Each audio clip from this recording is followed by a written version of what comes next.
All right, are you ready? Yeah.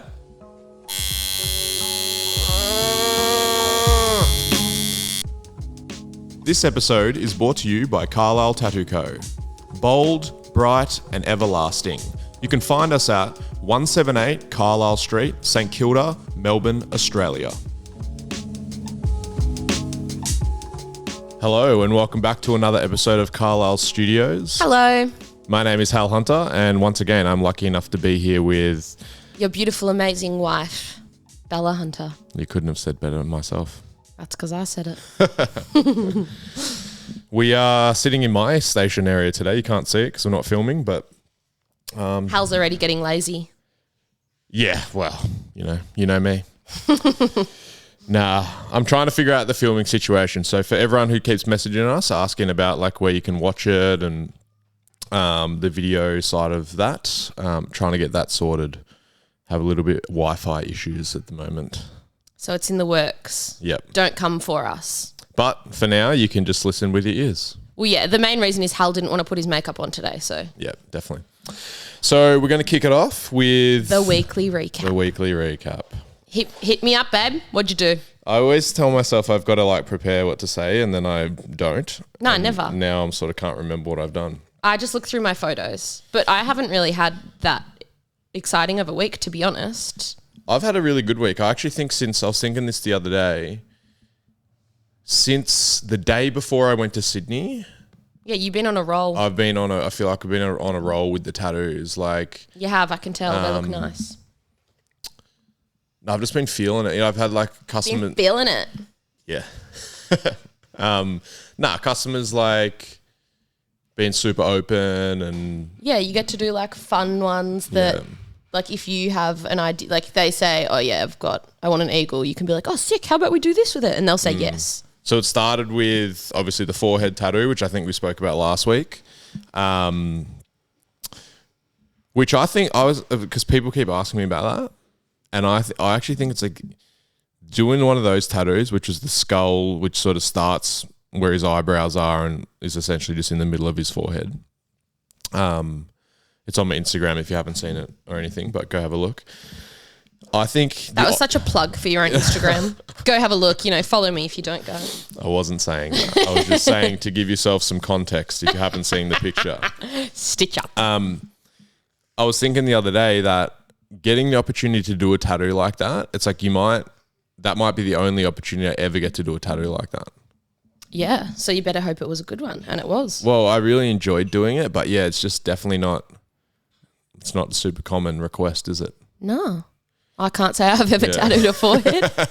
So since then, I feel like, I've just had the opportunity to do some really interesting tattoos and funnily enough, I've tattooed, there was this one design which I first tattooed up in Sydney, which has been in my line drawing book for maybe 7 years now. And, well, my old one, I don't show it to people anymore, but... You've tried to throw it in the bin and I've resuscitated it a few times. Yeah. I actually can't remember if I said this last week or not because I remember saying a few of these words, but I can't remember if this is exactly what I was saying, but I'll say it again.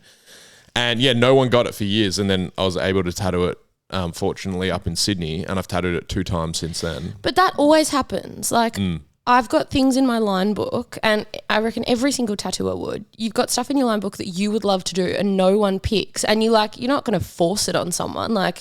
At the end of the day, it's not you that's walking around with this tattoo on them. So you sort of just do what your customer is wanting. No, of course.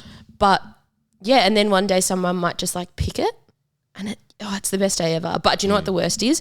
If you tattoo it and then you think that, wow, that's not as good as I wanted it to be.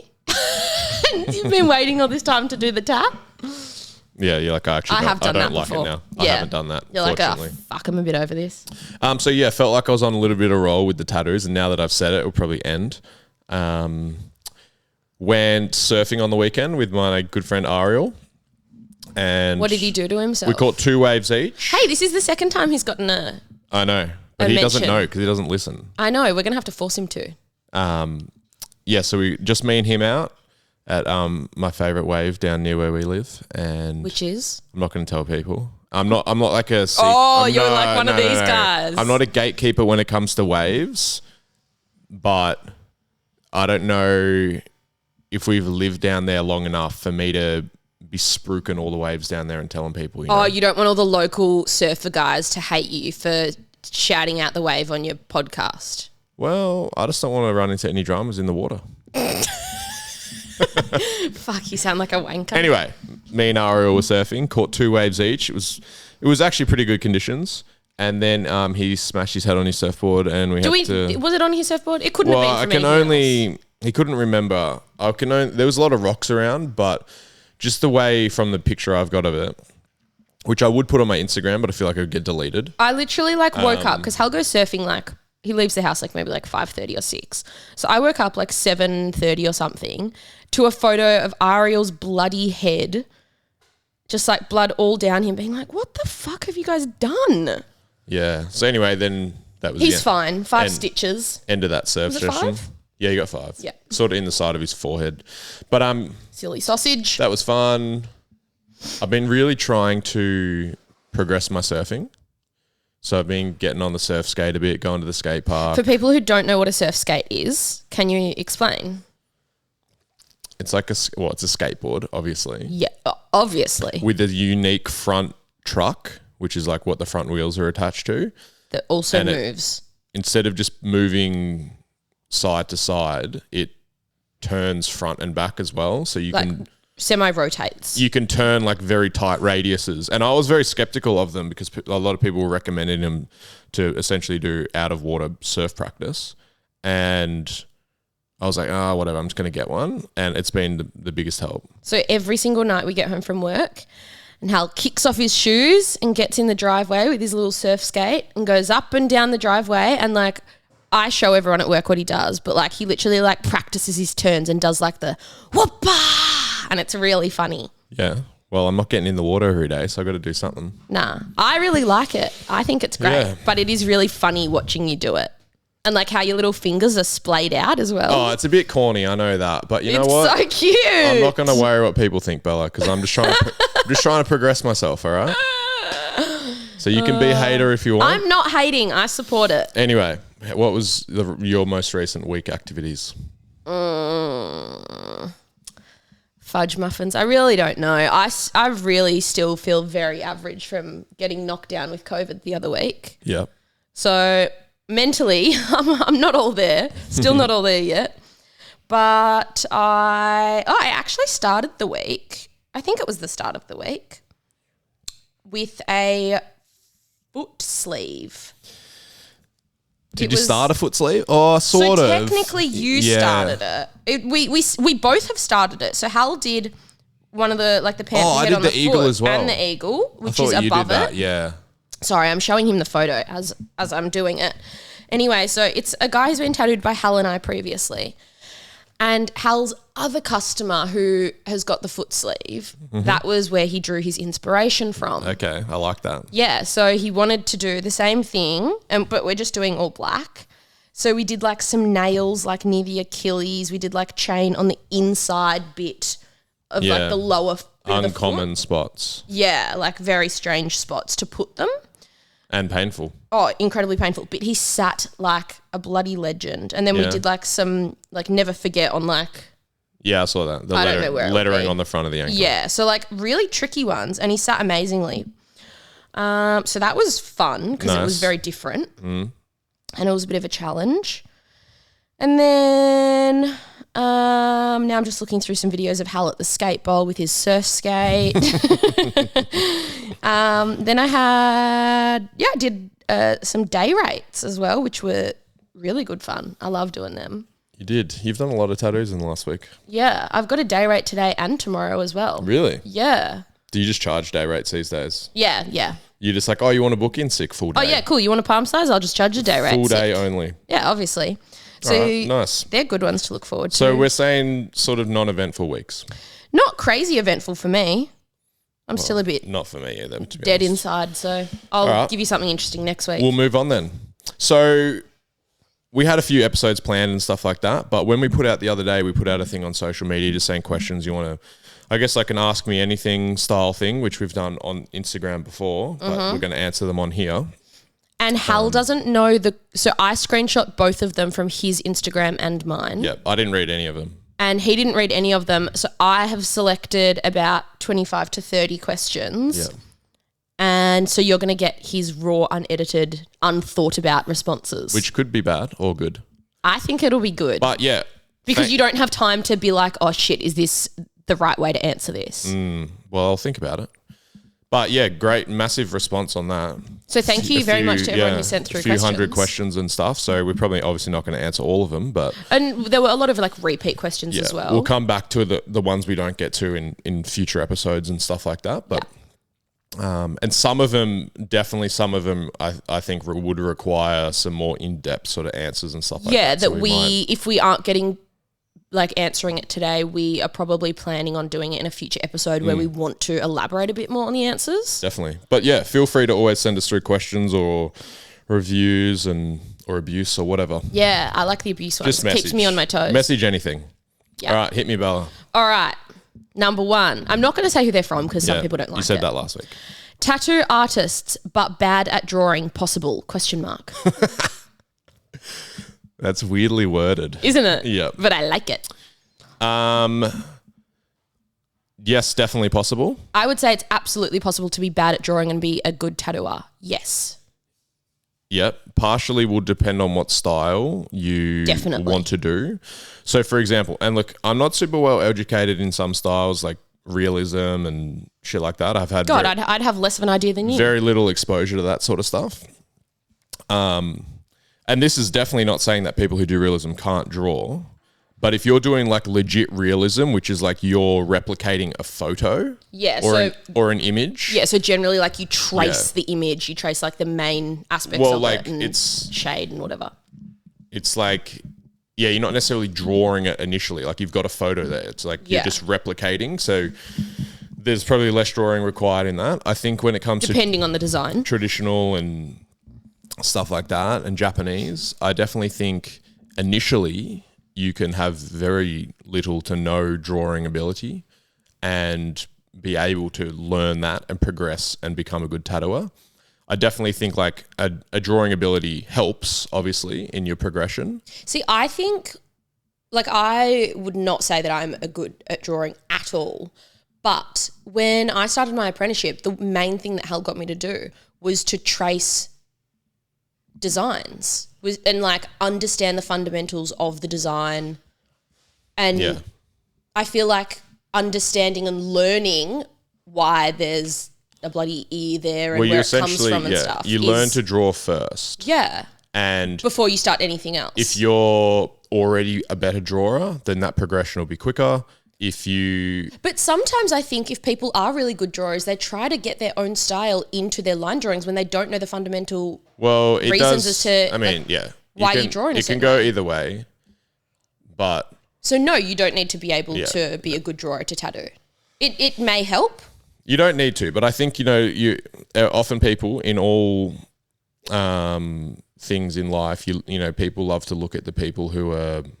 really good at something and go like, oh, I'm not that good, so I won't be able to do it. Yeah, and people also like to be like, oh, well, they have this natural ability, so I couldn't do it. You never see where that person was at the start. No. You like very rarely do you see someone's first drawings after they've been tattooing for 10 years. Yeah. Like, so I think a lot of people... Although I have some old ones of yours and they're great. They're so funny. Good. But yeah, definitely, I don't think you need to be good at drawing. It would help, but it's a learned skill, I think anyone can learn to draw, anyone can learn to paint. Yeah. And then subsequently, most people would be able to tattoo from that. And that's you don't go to dental school being able to do a filling, do you? No, you definitely don't. No, I wouldn't want a filling from you. I actually wouldn't know, but anyway.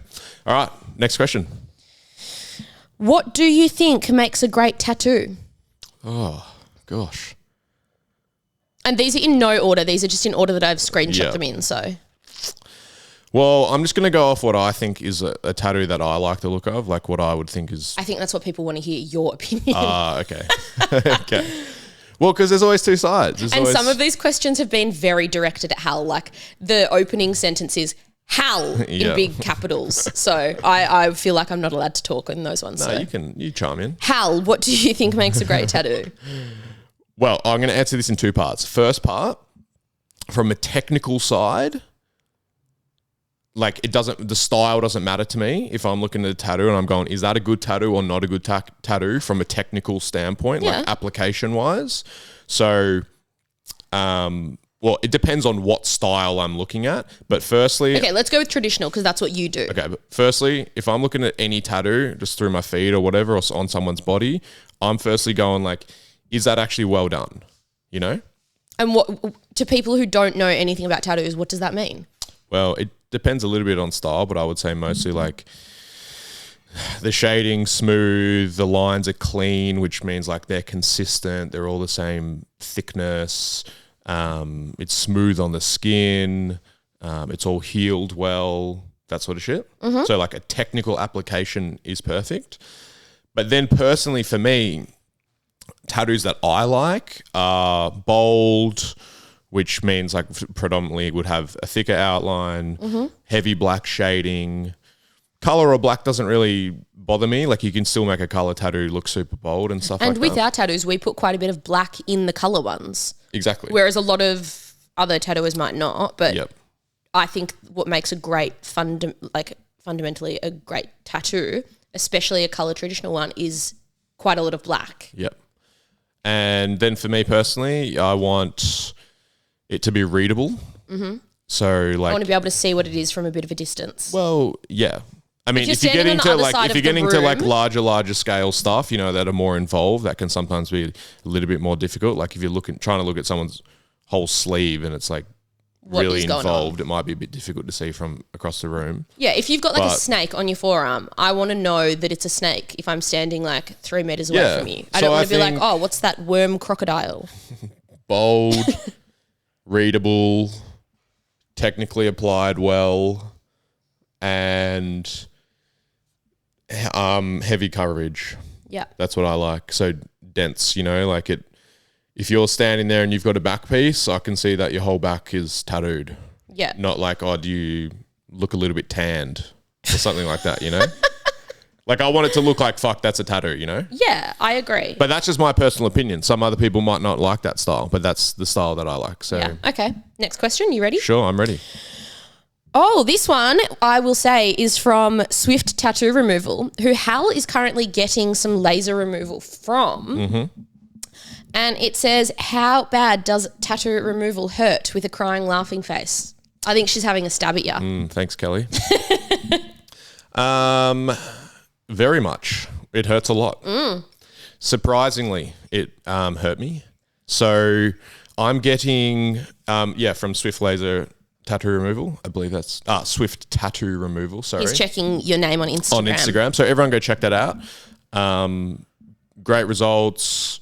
Really good customer service, really good experience. How many sessions? I've had 3 sessions. Yeah, cool. And it's reasonably quick, isn't it? It's like a few seconds. And it's funny for me because like it's located in Chapel Tattoo, which is on Chapel Street. Yeah, which is quite close to us. And I very rarely like have got a tattoo in the last 6 years outside of the tattoo shops that I've worked in. Yeah. So for me to like go into another shop is like, it makes me feel like I'm, you know, young again. And you previously went to Chapel to get tattooed, didn't you? I've been tattooed there before. Yeah. Definitely, years and years ago. Yeah. But I remember when I was young, I wasn't tattooing or anything. I wasn't involved in the industry. And I remember the feeling like you get when you go into a shop and you know, like you're in a different environment. You're not necessarily comfortable, blah, blah, blah, blah. You feel so vulnerable and nervous. I think when you're around it so much, you forget that when customers come in, they potentially feel like that. Oh, yeah. You know?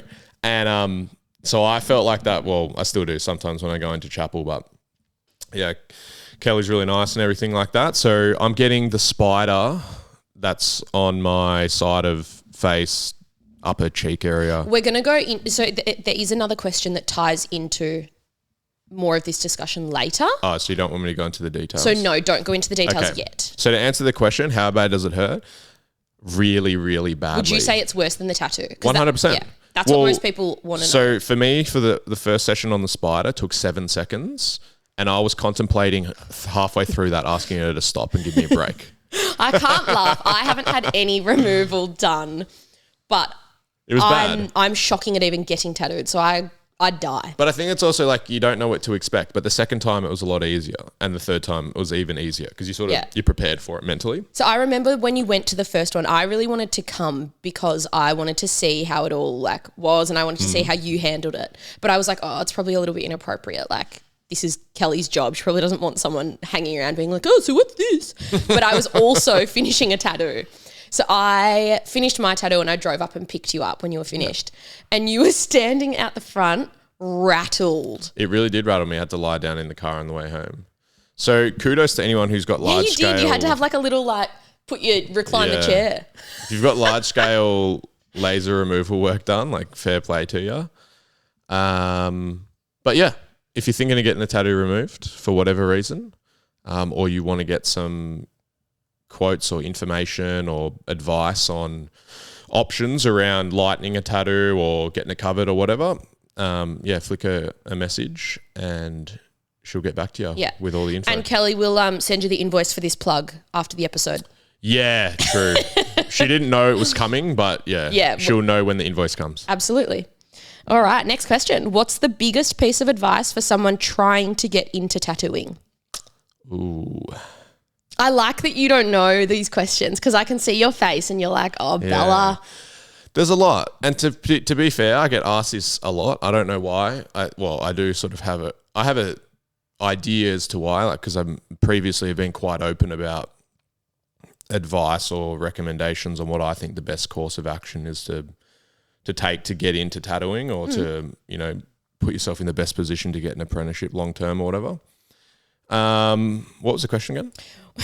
What's your biggest piece of advice for someone trying to get into tattooing? Okay. I would say persistence is key. Persistence is definitely key. I think set your goals extremely high, but be realistic about what the first step you have to take to potentially get there in the future is. So to break that down for you. You need to be really willing to take risks in this one too. I was guilty of this, and I think everyone is, if you don't get given advice, like sort of a mentor advice in a way. But so I find what happens is a lot of people, they want to get into tattooing and they're like, yep, cool, I'm going to, I've been getting tattooed a little bit, I'm into it. And then similar to how you would apply for like a trade job, essentially you just go, hey, can I get an apprenticeship or whatever? Mm-hmm. And I think, people they look at the top shops, like the busiest shops or some of the best shops. Yeah, the big name ones that you just hear a lot. And then they go like, I want to work there. Mm-hmm. And then, I mean, fair play to anyone, for going out there and asking, and putting themselves out there because it's not an easy thing to do. But realistically, the majority of those shops, I don't think, they don't really take on many apprentices. Like they're also, like whenever large name shops put out, hey, we're looking for a new artist, generally they want someone who's been tattooing for around 5 years. Yeah. So because they want that experience and they want them to bring their own clientele and so it's like that might be your end goal. And I mean, go for it and try and achieve it first and you might be very lucky, but I think it's unrealistic. So you've got to then go like, what's the best option? And I always think the best option is any option that gets your foot in the door into the industry. I agree. So, and I can be honest about this because, it's worked out well for me and Bobby and everything like that. But it's like... Toot, mate. Worked out well for you. Well, it's like, I'll be honest, it's I'm joking. If you looked up the top 5 shops in Melbourne back when I started, Vintique was not in the top 5. No way. It's a suburban shop, which already means like it's probably less Generally, prestige. Suburban shops aren't in the top ranks. Well, generally speaking. There are definitely some. Now there are some, but like back then... Matty D. Mooney shops, I would say one of the best shops in Australia for sure. Definitely. Suburban shop, all of that. But I think and it's the same with, any business, like if you've got a big, representation in the city, in a major city, that's, I guess, more prestigious than... Yeah. So I would say like if you ask people around the world, what's the best shops in Melbourne? They'd name shops that are like in the city. Yes. Or like in surrounding suburbs, Chapel, Melbourne Tatco, stuff like that. Yeah. So, those sort of shops are not necessarily not taking where- on. I haven't seen those shops take on apprentices really ever. No. So unless one of the main artists brought in their own apprentice Exactly. and they already had a relationship Yeah. with them. So realistically, you know, your options are you've got to go to a shop that it might not be your end goal shop, but getting your foot in the door It's a stepping stone. It's the best option. Exactly. And Take you any never know. Like opportunity you can get. I initially, you know, viewed Vintique. I was like, obviously, you know, I didn't live down in Mordialloc or anything. It was no, at the time you lived in North Fitzroy Yeah, and it you were was travelling to Mordialloc. close to an hour drive for me, which at the time I thought was long.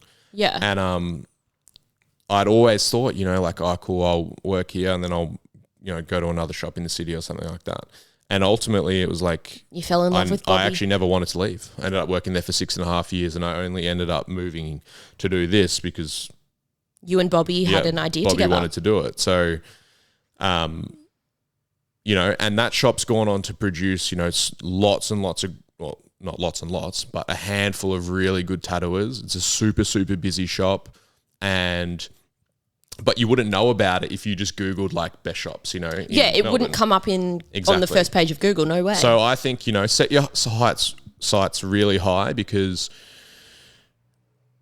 you know, and as a tattooer, you never want to know what your end goal is when you start something. You want to know what you want to achieve. Well, I always think the end goal should always be, well, at least for me it was, and I don't think you'll ever achieve this, and if you think you have achieved it, then you probably should give up.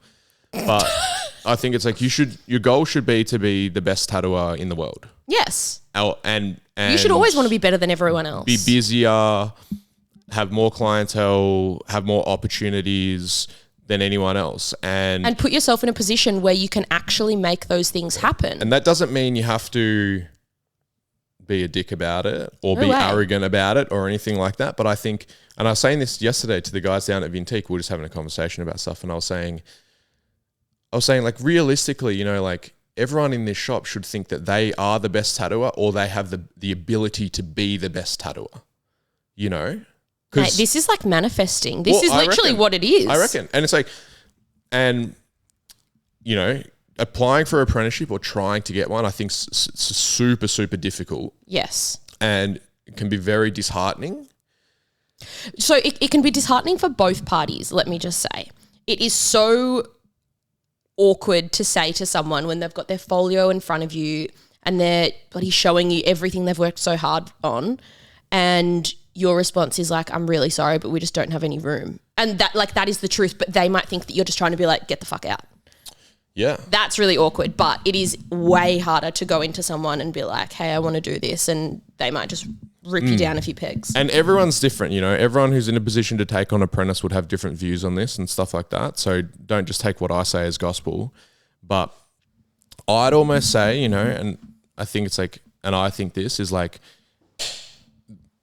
firstly, if you want to set yourself apart from other people looking for apprenticeships, and in face showing a portfolio, coming into the shop, introducing yourself, gains a lot more respect than just a out of the blue message on social media. Oh, absolutely. So that... The first thing that I look at when someone messages, because I do the shop messages, we get like a bunch of people asking for apprenticeships or advice on it, whatever. I'll check if they're following the shop. I'll also check if they're following Hal, Bobby and I. And if you're not, I'm not even responding, because you haven't taken the time to actually look into a shop that you're asking for us to take you on board. So we could go like into this for a long, long time, because it's a lot. You could talk about a lot of stuff, but I think, the core of it for me, it's like persistence, set your sights really high, but break that down into steps as to like, cool, your goal might to be the best and the biggest and have your own shop, if that's what you want to do, or work at one of the best shops in the city you live in or in the country you live in. But it's like, that's step 10. So what's step 1? Yeah. You know?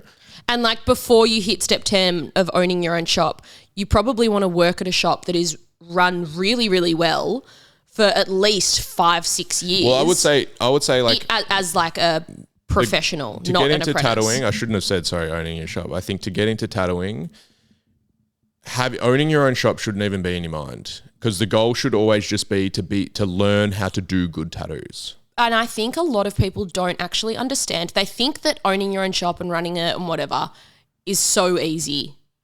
And I'm like, just focus on your tattoos. Why don't you just want to do good tattoos? Well, I think it's like, it doesn't matter because if you can't do good tattoos and what do you and got? you haven't put the effort into tattooing and stuff, it's like, don't even worry about the shop situation. Yeah. So it's like, I wouldn't even bring that up. And I've had young people come in and stuff, and people that I know and I tattoo a lot, and say like, oh, I'd love to own a shop when I tattoo and all of that. And I'm like, wait till you can actually do tattoos first, and then see if that's even what you want to do. Yeah. Because wait until you can do your tattoos. That's all like a perfectly. fully separate thing. So yeah, set your goals high, break down the steps of how you're going to get there, and then just be really persistent at it. You know, I know people who've tried persistence, but I know people who've tried for several years to get apprenticeships, and then ultimately, you know, it has worked out for them, but it's taken a long, long time. So persistence, but realistic. Yeah. That's sort of like both sides of it. It's like try hard, but don't try hard. Yeah, okay. Anyway, we do get asked that a lot, so we will go into that more. And I hope that was not super confusing.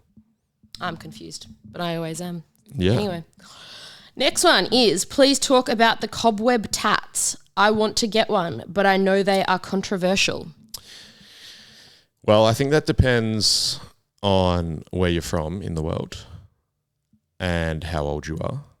So it is funny, like I actually tattooed a guy who's from Arizona this week, and he's got one on his knee, and he asked about them because he was saying in America, people infer that you have been to prison for an amount of time if you have a web tattoo. Mm-hmm. And if that's the case in Australia, literally every single 20 to 30-year-old has been to prison. Well, that's the thing, you know, so that is usually the inference that people online and stuff comment about, saying like it implies that you've done a certain amount of time in jail. I'm not 100% sure of the history of the spiderweb tattoo within Australia. I've heard that about other countries, mainly America and stuff like that. But I think these days, any web tattoo you're seeing getting done currently is not representing that. I think they just like the look of it. Yep.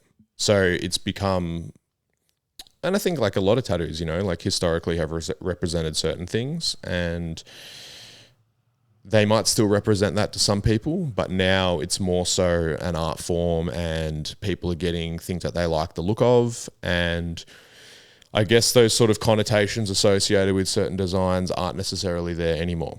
I would agree. For modern day tattooing, that's not saying if you approach someone who was in their 70s and they had a spiderweb tattoo, they might have got it for a completely different reason than what people are getting them for now. But they also might have just gotten it because they liked it. You also don't know. But I'm sure you can Google that stuff and find out a bit of history and do the research. But yeah, I'm not super well educated on the history of Hal's not a spiderweb. main history buff.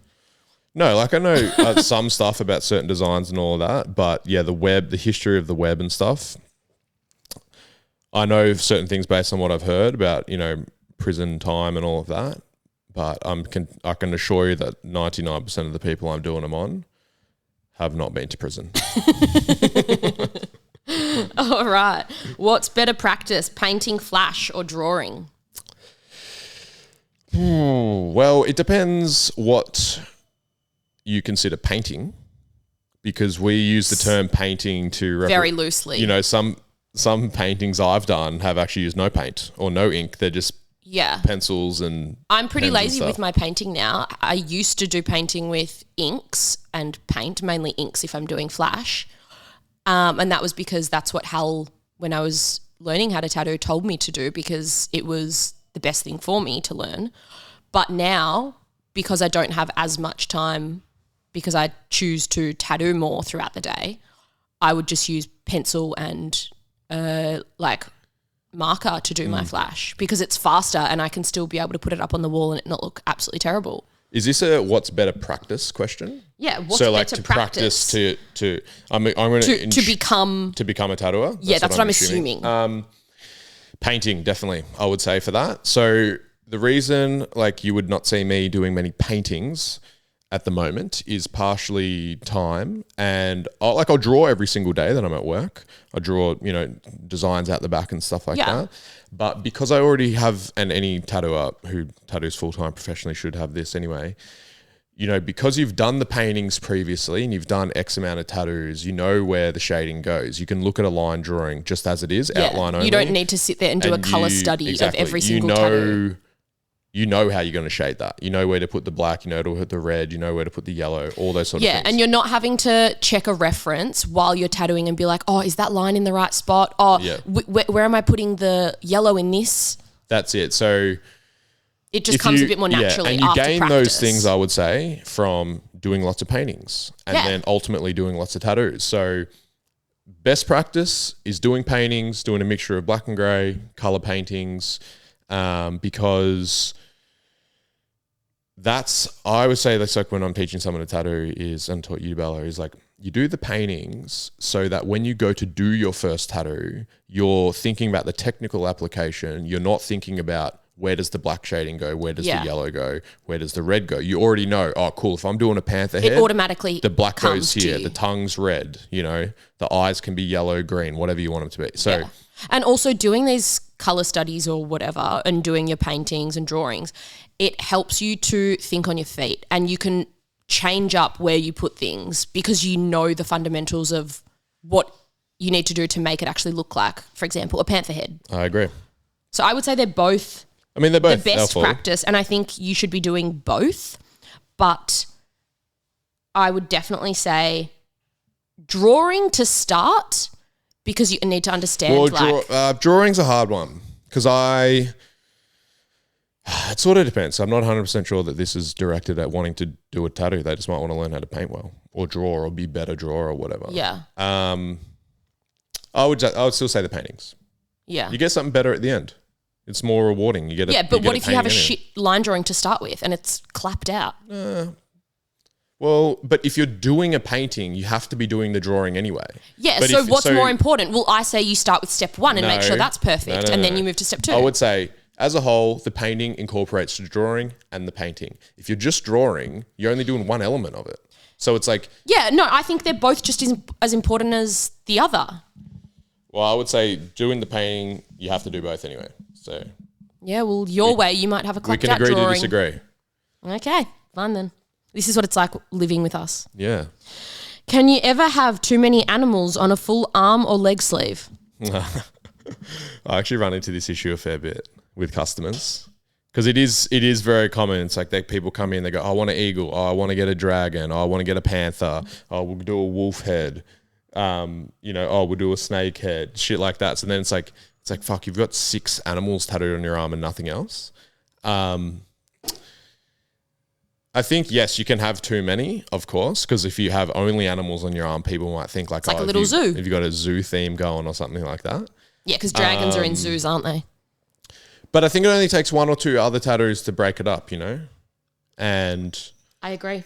And it's, I sort of fall into the trap sometimes of when customers say like, oh, what do you want to do? Or like you show them your line drawing book and obviously you get to choose what you put in your own book to show them. And you end up putting like all the same shit. A few eagles, that's the stuff that you few like. Panther heads, few snakes, few skulls, whatever. And then when they go like, they want something, they've already got all those things. Yeah. I sometimes struggle to think of like, fuck, what's something else we could put in there? Yeah. And like also to say some people definitely prefer like the one sort of same look. So like they like a snake, but then they like a dragon, but you've done like the same scales on this line drawing in both animals. So you have to, change up how you've drawn it so they're not going to look the same when they're next to each other. Yeah. But I think, you can have a few too many animals, yes, definitely. But there are ways to make it not look silly by adding, put some little skulls in there or chuck some little clouds around one of them. We just add skulls to everything. Yeah, pretty much. So yes, easy way out. You can definitely have too many animals, but ultimately not the worst thing. I don't mind the look of it. I also agree with fuck it, if you like it, just do it. Yeah. That's my outlook. I'm like, well, if you want the animals, who's to tell you that that's too many? So yes and no. Depends on the person. Make your own destiny. Yeah, okay. Thoughts on people who buy a tattoo gun off eBay and do home job tattoos? Well, technically, Hal, you were this person. That's not true at all. I've never bought a tattoo machine off eBay. Yes, you did. No, I didn't. You did the tattoos on me. Yeah, I bought them off Work or Science. Legit tattoo. Oh, did tattoo ya? retailer. Oh. I've thrown them under the bus here. Naughty. Actually, I thought it was eBay. Bobby told me to buy them. Oh, naughty So Bob. I can get away with it. It's like, oh, he directed me to do it. Yeah, a fully fledged tatter told you to do this. Yeah. So thoughts on it? On one hand, I'm like... On one hand, I'm like, hey, good on ya for giving it a go. But then on the other hand, I'm sort of like, you fucking idiot. I don't know. I'm sort of like, I don't want to be negative. I don't want to be a hater. So I'm not going to be. So I thought to think, if you really want to do tattoos, you ultimately end up doing them. And I just think don't fuck up other people's tattoos. Do it on yourself. well, that's the thing, like there's obviously other risks associated with doing tattoos and you don't actually know what you're doing 100%. around sort of the health side, cleanliness, all of that. But Charles, who's sitting in here right now, Charles Cooper Tattoo, he used to get tattooed, well, he still does, but he used to get tattooed predominantly by Bobby. And I remember he sent a text photo to Bobby. I remember this. Of him shirtless, tattooing someone's chest with no gloves on, with the ciggy in his mouth on the couch. And you both looked absolutely wasted. And I actually love that because, and you know what? He's here doing tattoos now. So We still bring this story up today, obviously. And look at you now, Charles. I was actually saying this yesterday, I think. I love the confidence that you sent that to like a full professional tattooer. Charles That's just it. said he thought that Bobby and him were mates. Yeah, and Bobby would be like, fuck yeah, man, that's so sick. I remember when Bobby got the message. Yeah, mate, it was so good. I remember it. I think... We were all like, fuck, what a funny cunt. Well, they are. Charles just said he thought maybe he was better friends than he probably was at the time with Bobby. But so I sort of... Hey, it worked out in the end. I was saying this yesterday. It's like, if you're that into tattoos that you're willing to go and buy a machine, you're willing to do tattoos on people, and that's actually what you want to do, it's like, yeah, I don't think it's the best way to have to start your career off. Yeah. But ultimately, it says to me that it's something you actually really want to do. I wouldn't recommend it, but if you really want something, I would put everything in that one basket and be like, fuck it, I'm just going to give it a shot. Yeah. And it's a funny one. Yeah, you got stuff to lose. It gets viewed differently from different people in tattooing. But, I had Stevie, who owns one of the owners of Hunter and Fox, tattooed for close to 20 years up in Sydney. Had him on the podcast the other week. He self-taught at home. Yeah. Rudy, who works here, self-taught at home. Bobby, self-taught at home initially. Yeah. I was doing tattoos before I worked in a shop at home. Charles... So it's called scratching when you tattoo at home and you're self-taught. Yeah. And... It's definitely not the best way to go about it, and I certainly wouldn't recommend it to anyone. But I think what it shows to me as a professional tattooer is like that you really want that it. you're really into it, And then it's up to me if I'm interested in having an apprentice or taking someone on to say like, hey, we're going in a different direction. Yeah, you pretty much need to say, hey, unlearn everything you've taught yourself because we're going about it in a different manner now. But it's good that the passion's there and stuff like that. So I'm certainly not recommending it. There are other options, but I'm also like, fuck, it's so accessible these days. Everyone, like, I've got customers who just tattoo themselves for fun at home. Yeah. And they don't want a tattoo. One of our good friends, who is also our customers, does it at home and coloured his whole arm in red. and now wants me to go over it and fix it. Sends me videos out of all the time, which I think's funny, but anyway. Yeah. All right, next question. What's the strengths of coil machines / rotaries? Oh, you fucking thrown me under the bus. I have. Could you still do the same tats with a rotary? Depending on your ability level, the straight answer is yes, you can. I would say for the majority of people, depending on what machine you use, will limit what styles you can do. Mm-hmm. And how easily those styles are done. Yeah. So to give an example, I use only coil machines. Bella uses a coil machine to outline. And for anyone who doesn't know, because we're getting a bit technical talk here, a coil machine is like a traditional, like historically traditional tattoo machines. They make the noise. Rotary machines are like direct drive. They usually have a battery.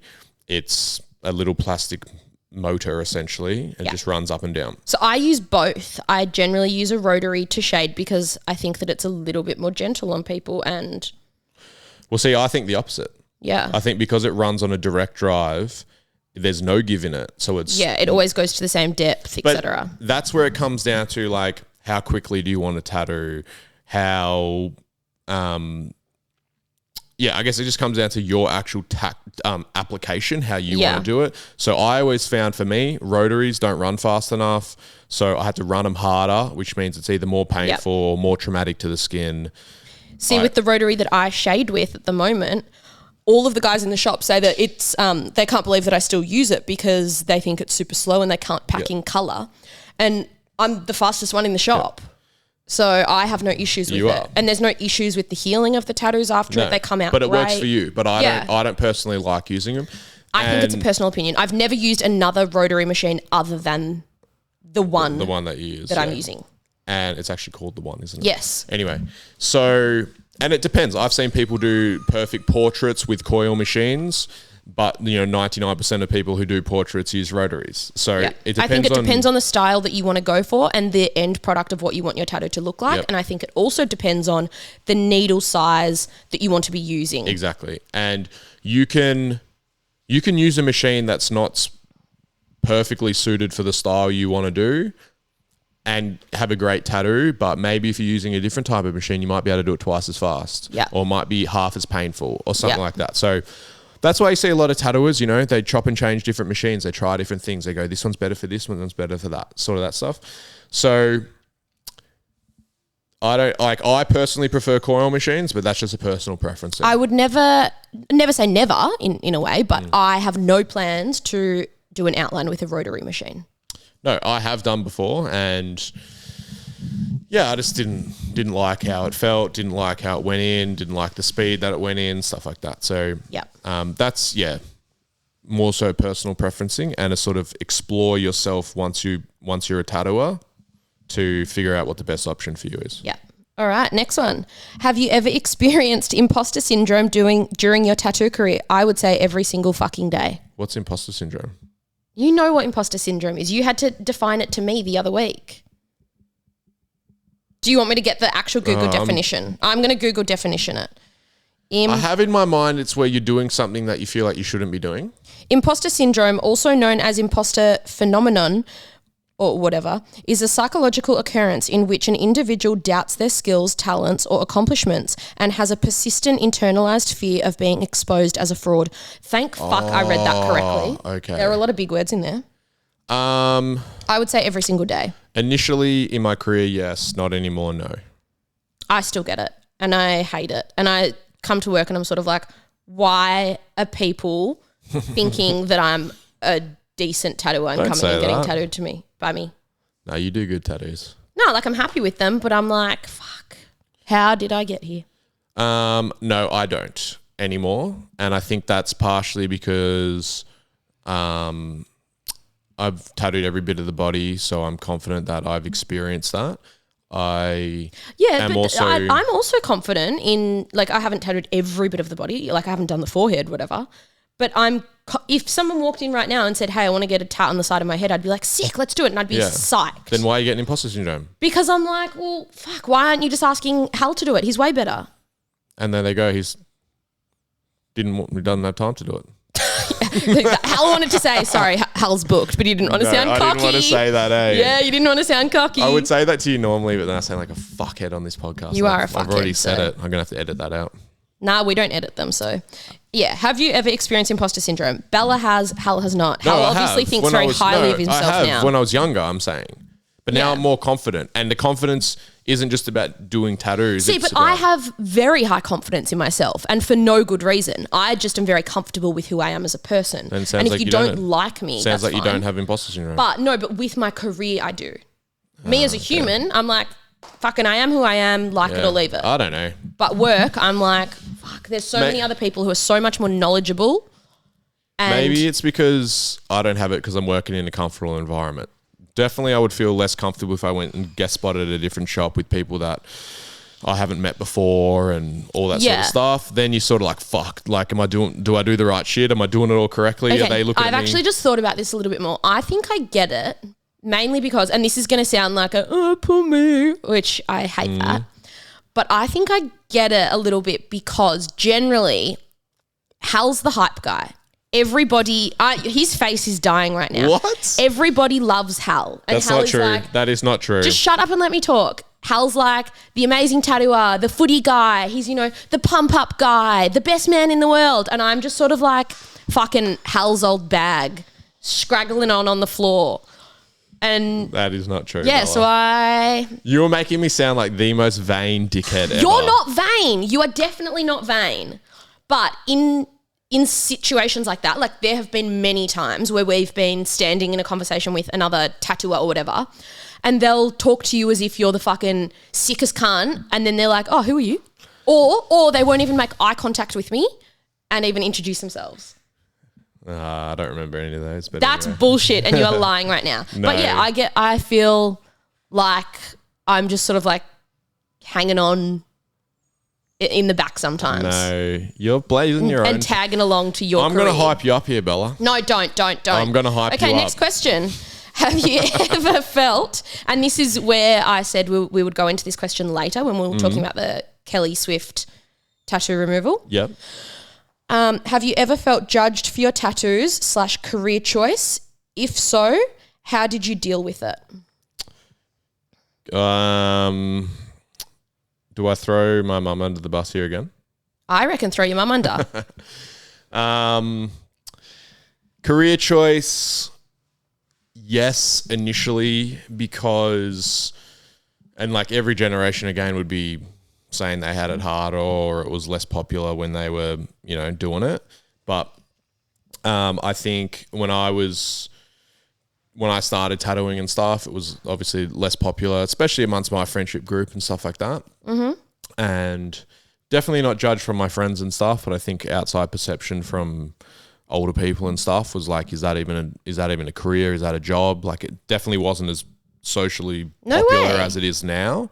So now, people look at it and they go, oh, it's a legitimate career. You can have proper businesses. Yeah, people used to think it was just like a passion that you would do for 5 years and then you'd have no career aspects and you'd have to be a barista, exactly. So, which there's nothing wrong with that. Yes. Love baristas.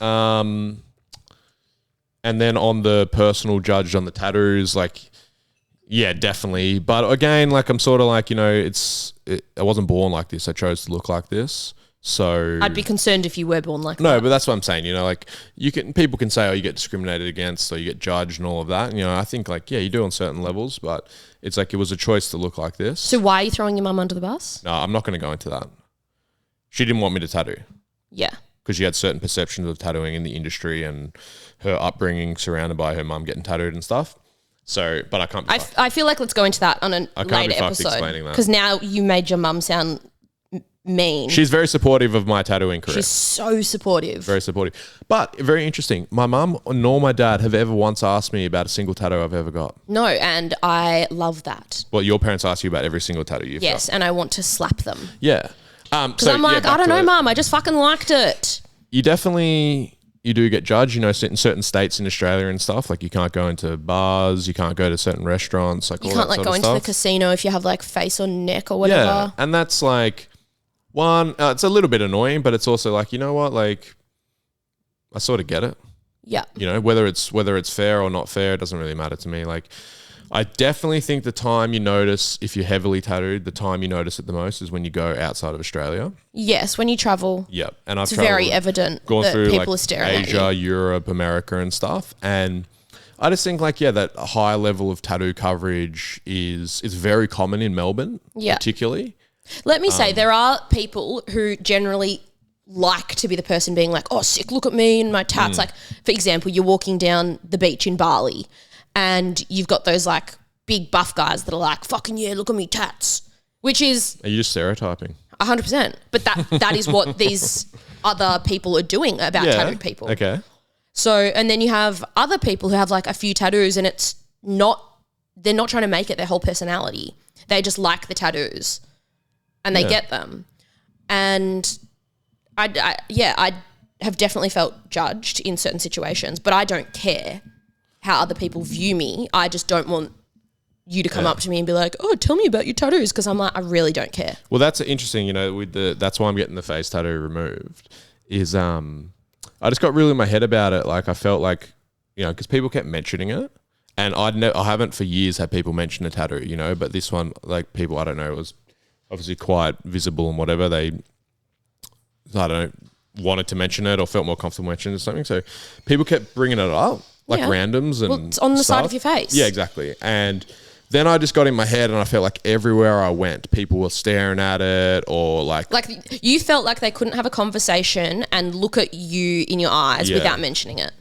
And then I just couldn't, I just couldn't get it out of my head. And ultimately I was like, everywhere I go, I'm just thinking about this tat I've got. I'm just thinking about it. And I hadn't felt like that in a long, long time. So I was like, you know what, fuck, I'm just going to get removed. And ever since I've got it removed, like it's still there, it's just way lighter now. It's like I haven't really thought about it at all. Yeah. So I feel better about that.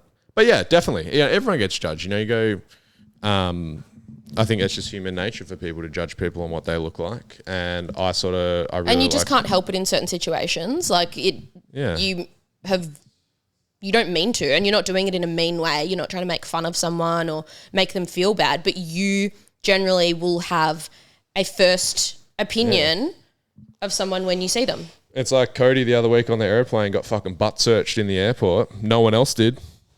He's just walked in. That's why I said he did not get butt searched, but he did get taken into a separate room to get thoroughly searched. Yeah, exactly. All right, so I think we'll do one more question. We've been going for 55 minutes and everyone's starting to rock up at work now, so it's... Oh, this is a good one to end it. Okay. How can I maintain my relationship when I work so damn much? And I'm pretty sure this is from a tattooer or a flash painter. Well... So I'm going to say Hal and I did not maintain our relationship very well when he was tattooing and I wasn't. It was very hard, mainly because I was working normal work hours, so weekday hours, and he would start later in the day, so he'd generally get to work at like 10, and he would work Saturdays and some Sundays, so that was really difficult. I've had a lot of thoughts about this in my working career because it was the same when I was playing footy, and I saw less of you when you played footy though. Definitely. So I think with any career that's like an aspirational career, that's something that isn't just necessarily like, you know, like anyone can go and apply and do it. I think what you're meaning is more like a sole trader career where you're in control. Footy, you get paid a salary, you're not a sole trader. I'm saying like anything, any job, whether it's doing a chippy apprenticeship or, you know, working in finance or what, like literally any job. I think if your mindset is that you want to be the best and you want to achieve the most and you want to get the absolute most out of it, and you have, I guess, like grand ideas about like what your career could be, what your life could be, then intrinsically that's a very selfish mindset. And I think in order to achieve those things, you have to be selfish about it. Yes. And the moment that you stop being selfish, I think to be able to succeed to the utmost level that you can, you need to be selfish with your time. Definitely. And if you look at... And if you're not selfish with your time, you're fucking around and you're not taking it seriously. That's it, you know, and it's like if you just want to do a 9 to 5, clock off and go to the pub and hang out, which is, you know, a good life, and if that's what you want to do, that's great. But if you've got bigger, you know, you want to do more than that, and you want to take charge and you're super driven, then that is a very selfish career, and that's not a bad thing, but that's just how it is. And I've experienced this with footy. I struggled to maintain relationships with Bella, struggled to maintain relationships with my family. And you hear this a lot, especially from professional sport, is that it's a super selfish lifestyle. It's like everything revolves around me. It revolves around my body. It revolves around my time, my career. It's like... So like we wouldn't be able to go out to a restaurant because Hal couldn't eat that food because he had a game the next day. I took it very seriously, but it was like... And he would sleep over at my house and not be able to sleep in my bed because he had a bad back. So he would have to sleep on a mattress on the floor. And like, I was like, why the fuck are you even here? And at the time, but like, I don't think you understood that because we were quite young and stuff. We were 18. And I think if I was to maintain that career, which ultimately I didn't, but you know, people learn to live with that, and that works into their lifestyle. Would have been easier if we lived together. Yeah, but especially with the footy thing, it's like, and this is the same with a tattoo apprenticeship as well.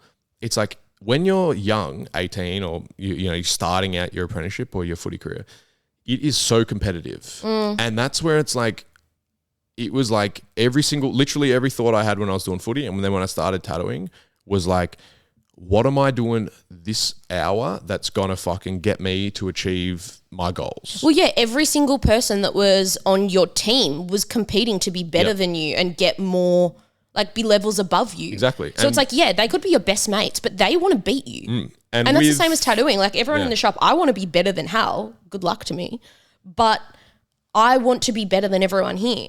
And if I'm not doing something to better myself and get to that higher level each day, then I'm fucking. And you can do it. You can do it together as a group and stuff like that, and go, hey, as a shop, you know, we're all doing this. We want to achieve this. We want to put out the best merch. We want to do the best tattoos. We want to be the most popular. We want to start progressing tattooing beyond where it is now, whatever.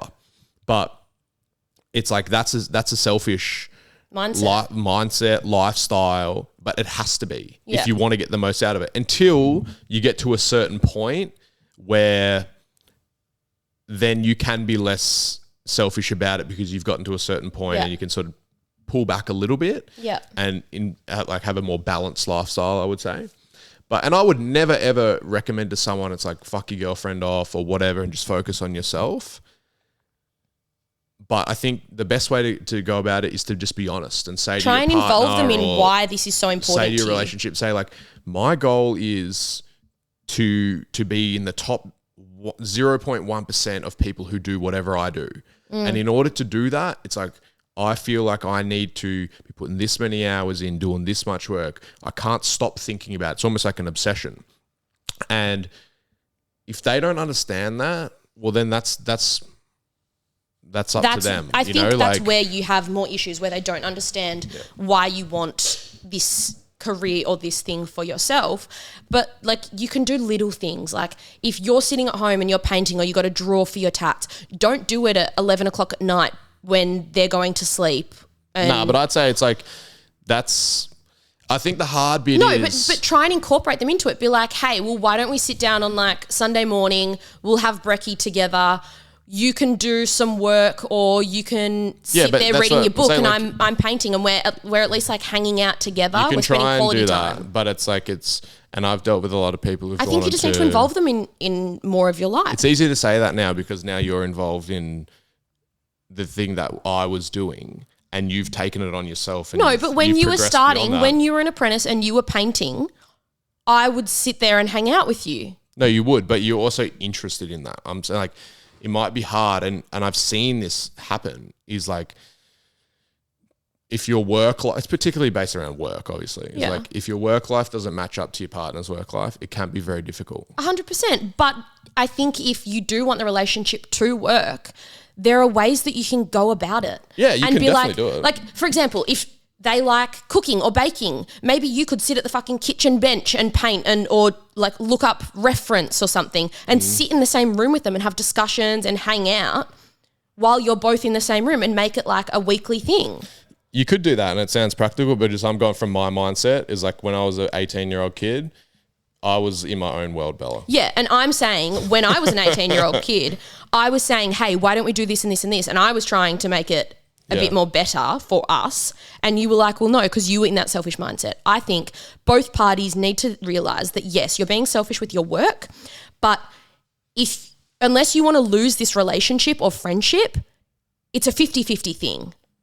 You both, it's a give and take. I know you are. And I know the question is how do you maintain it? And it's like, well, I think you need to sit down and have a proper discussion and be like, if you want this to work, well, what are we both going to do? What are we both going to sacrifice or bring to the party that is going to help it? Act like an adult if you want to have an adult relationship. But I have lost plenty of friendships. But if that's what you want, Bella, I'm saying you're going from like, oh, how do you maintain it? I'm going, if that's on your mind, then I'm already beating you. Because if you're thinking about that, I'm fucking 1,000 steps ahead of you because I'm only thinking about this. Yeah, well... And that's what I'm saying is like... Yeah, well, joke's on me because I've lost lots of friendships because I started tattooing and friends didn't support it or they don't take it seriously. Well, all my friends are like this, so I'm sort of like... Yeah, and my friends are not. They're like emotional... It's just a different world. It's a different... normal and it's people. Like, that's why you see, and I'm definitely not saying we're in this realm of achievements or whatever, but it's like that's why you see people who are hyper successful, you know, they very rarely do they have like just normal stable relationships and stuff like that. They might ultimately, but it's like it's because they're so selfish, they're so driven, they're so focused, they're so obsessed. I definitely do think that in a relationship, there's generally one selfish person and the other person, the other party in this relationship, that gives and works a little bit harder. I absolutely believe that there is one person who does more mental work to make their life easier. Definitely. What are you saying that to you? 100%. And if you don't fucking agree with that, you're dead to me. Yeah, but what about this? Because I'd say I'm the person who drove you. Yes, 100%. To take control you put us in this position, but I'm the one who No, I didn't put us in this position. I'm the one who drove you and gave you the confidence to take control of your own life and start driving your own career. I had the confidence. You gave me the push and showed me that it was possible. There you go. But I'm the one who constantly works on it each day to be like, hey, pull your head in. Don't be a selfish dickhead. Because, as much as I love you, you are still very selfish. And that's fine. I have learned to love that side of your personality. For the greater good of both of us, Bella. Yeah, because it is so amazing and it has done so much for us and our life. But you are still the more selfish personality. And there's nothing wrong with that. But I had to do a lot of learning to realise that we could make it work. Like, Hal and I have known each other since we met when we were, 13? 12. And we're 30 this year. So it's been a lot of years in the making, and it does not come easy. Can't have my best and not want the worst, Bella. Yeah, I deal with the worst. And I've also always said this to Bella, and I know we've gone off track here because obviously we're talking about ourselves, but... This is what the podcast is. So self-indulgent. I'm like, I have not changed since I was young. No, you're the same person. I've always been the same. But also, so am I. You are. We are both very, very similar to what we were when we were younger. Like, our personalities haven't changed. We're both very intense. Fuck. This is like marriage counselling now. Mickey's in the front room laughing, so we're going to end it now. Well, yeah, I need to have another coffee. Got to get ready for work. Also, I just want to say that everyone rips into me and says that I have too many stabs at you in the podcast, and like I'm a bit mean. Hey, I'm not a victim. But I'm sorry, I love you. Nah, that's all right. You can say whatever you want. Because people think I'm mean. I think I'm need just the brutally motivation. honest. I need the motivation, Bella, because I'm like, you know what? Now I'm fired up. Yeah, I G'd you up, didn't I? You've fired me up. This last question has fired me up big time. That's why I wanted to end on this. I was saying this on the phone last night to Bobby. I'm like, mate, I'm in cruise control at the moment, and I don't want to be. Yeah, you've been getting complacent, thinking your tats are really good the past 2 weeks. I'm not thinking they're good. I'm just like, you know what? I could go 10 levels above this. All right. Well, that to me says mic drop. And I'm actually very excited now. Thank you very much for coming along to another Carlisle Studios episode. We hope you liked this one. It was a little bit longer than normal. So a little bit. Whatever. So let us know what you think. Like, subscribe, follow. Tell Hal that he's a cocky little dickhead. We'll answer some of the rest of the questions in future episodes, but sorry to the ones we didn't get to, but we promise we will eventually. Thank you very much. This episode is brought to you by Carlisle Tattoo Co. 178 Carlisle Street, St Kilda, Melbourne, Australia.